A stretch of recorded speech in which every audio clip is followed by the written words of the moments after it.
So obviously, in this book, the change starts with informed individuals and sort of reconnecting with these values that are inherently there. But then, is the process to, is it a new party? Is that what's going on, or are we? We are a fairly stable society because we have a two-party system rather than a multi-party system. There are advantages and disadvantages of both systems. You can have a multi-party system where the government can be stable, but usually unstable because the coalitions form and collapse and form and collapse. Look at Italy for 20, 30 years. They had dozens and dozens and dozens of different prime ministers. In the classic two-party system in the United States, the sun-moon theory of political science, you had interests in the Democrat Party and interests in the Republican Party, which were similar and reflected. There was a big business interest in the Democrat Party. There was a big business interest in the Republican Party. By the way, the big business interest is dominant in the Democrat Party. The people who voted the Democrats into power and gave them enormous amounts of money were Wall Street. If you look at the last election cycle and you look at the numbers published by the Federal Election Commission, they didn't give much money to the Republicans. They gave it to the Democrats. But it doesn't matter. There's a big farm vote, there's a big farm vote, a small farm vote, and the other. So you kind of work these tensions out within the parties, and you come up with a philosophy. But both parties have become parties which are statist-oriented parties. There's a marvelous chart that you can go to and take a 30-second quiz, literally on the internet. Tens of millions of people have already done it. I think 16 or 17 million so far on the quiz. We talk about it in the book. You can go to theadvocates.org, theadvocates.org, and it asks you 10 questions. 5 of them are questions that have to do with social relationships. 5 of them have to do with economic relationships. And you'll see immediately, they'll score you and point you where you are in this diamond shape. At the top, you're a statist. At the bottom, you're a libertarian. And at the left, you could be conservative, liberal. At the right, you could be conservative.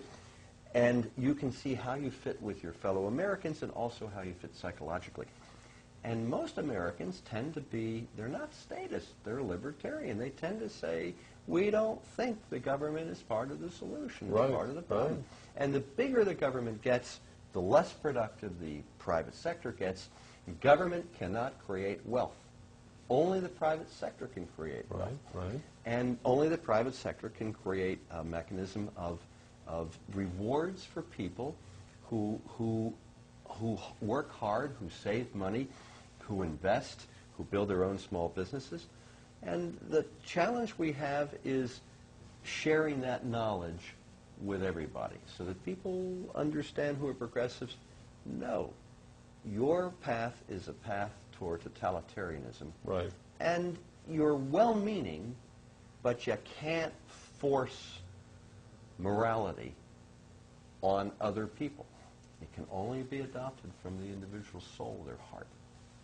And that is very much what this book is about. It is a bottom-up change of society, informing the individuals, and then so the truth will sort of find its way, right? And we see that with the Tea Party movement. Yeah, it's an incredible movement. It has nothing to do with the Democrat Party, the Republican Party. It has to do with individuals who are coming together. A lot of them are vetting people, saying, if you believe in these principles of personal liberties and personal freedoms, small government, balanced budget, not bankrupting the society, if you believe in those, we'll vote for you. We don't care what your letter is after your name. If you don't believe, then we'll vote against you, and we'll work to get you out of government.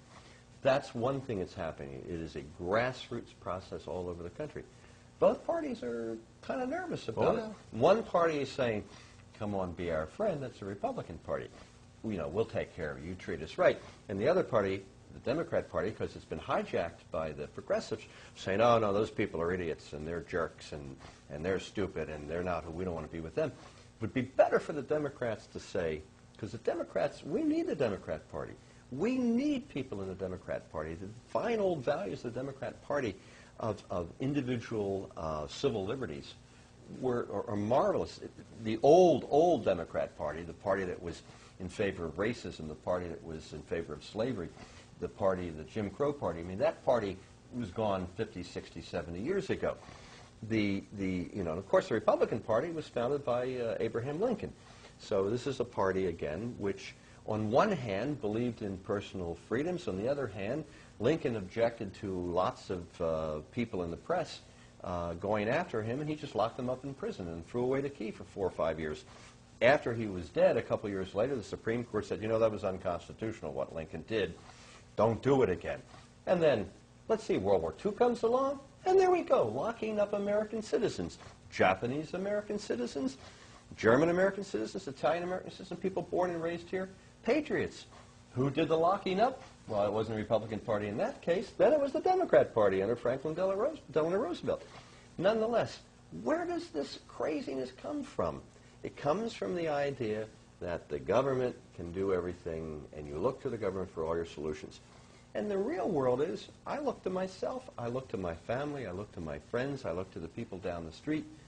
Unless you corrupt the system where you manipulate the power of government so that the government buys your votes.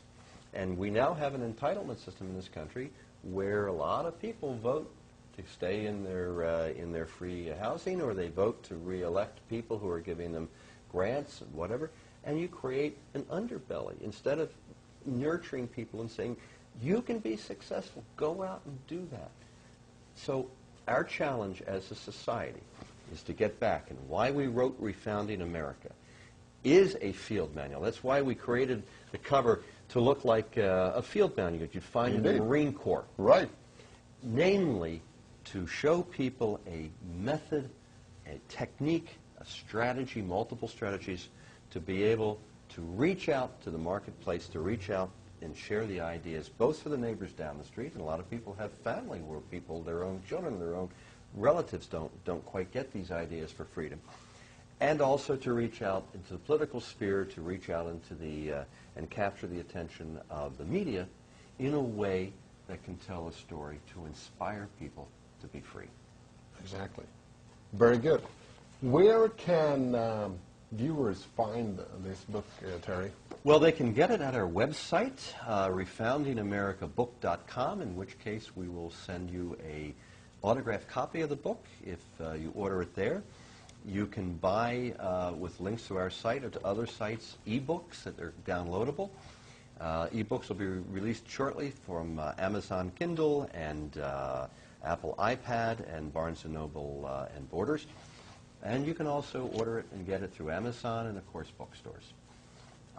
In that order, I would recommend, obviously, everybody order from our website. Why? Well, because we make more money. Instead of giving away most of the money to the local bookstore, and more importantly, we'll give you an autographed copy. At the back of the book, there is a number. And in the back of the book, this number, printed on the back of the book, gives you access to our special insider section of the website, which is a locked, closed section, which we have. We have lots of other goodies in there that people can use to take back America. We use a number of progressive strategies against the progressives themselves. Saul Alinsky's Rules for Radicals. Wow. We've taken those and we flipped them back upside down. Well, great. We really appreciate that, and we appreciate what you have done for liberty by writing this book together with Ashton Ellis. And we wish you guys all the best of luck, and especially now through these exciting times in November. Thank you, and we'll make it in this country. We are survivors. We just are going through a patch where there's a bit of confusion. That's why I'm so positive on the future of this country. Thank you. Thank you.